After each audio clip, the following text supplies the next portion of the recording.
Assalamualaikum warahmatullahi wabarakatuh. Nama saya Siti Rahmania Zara dari kelas 11 IPA 3. Dan dalam kesempatan kali ini saya akan menjelaskan materi PPKN kelas 11 semester 2 mengenai ancaman dalam bidang ekonomi.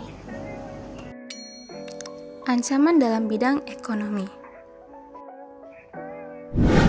Apa itu ancaman? Ancaman adalah setiap usaha dan kegiatan dalam negeri maupun luar negeri yang dinilai membahayakan kedaulatan negara, keutuhan wilayah negara, dan keselamatan segenap bangsa.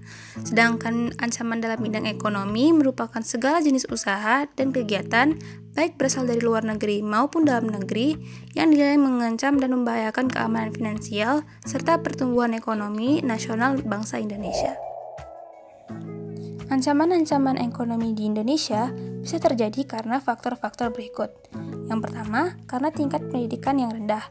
Yang kedua, karena tingkat tanggung jawab yang rendah. Yang ketiga, karena pembangunan infrastruktur yang tidak merata. Keempat, krisis ekonomi dunia. Dan yang terakhir, karena peraturan yang tidak tegas.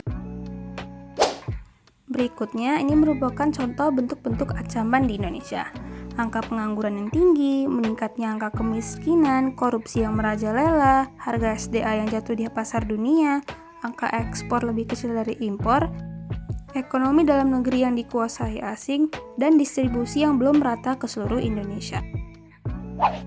Selanjutnya, ancaman ekonomi dibagi dua. Yang pertama adalah ancaman ekonomi internal.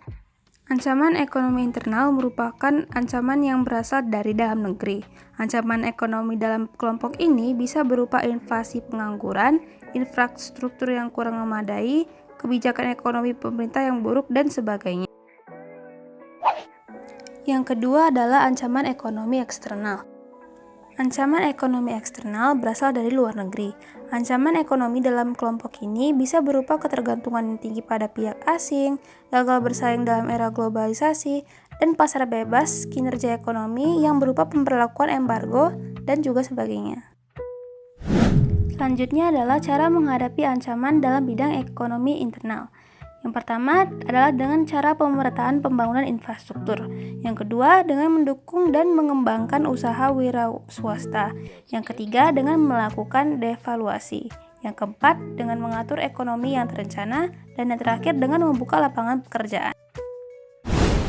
Berikutnya adalah contoh ancaman eksternal di bidang ekonomi. Ini berhubungan dengan kegiatan ekspor dan impor. Ancaman-ancaman itu berupa tingkat daya saing yang rendah, kinerja ekonomi yang buruk, mencintai produk luar negeri, Indonesia masih ketergantungan dengan negara asing, dan ketidaksiapan dan ketidakpastian menghadapi globalisasi. Berikut cara menghadapi ancaman di bidang ekonomi eksternal. Yang pertama dengan pertahanan militer demi mempertahankan ekonomi bangsa Indonesia. Yang kedua dengan memegang teguh selalu prinsip ekonomi. Yang ketiga dengan selalu waspada mengenai investasi ataupun perekonomian yang cenderung bersifat monopoli. Dan yang terakhir dengan membangun dan menjaga hubungan baik dengan negara-negara utama dalam tatanan ekonomi politik dunia.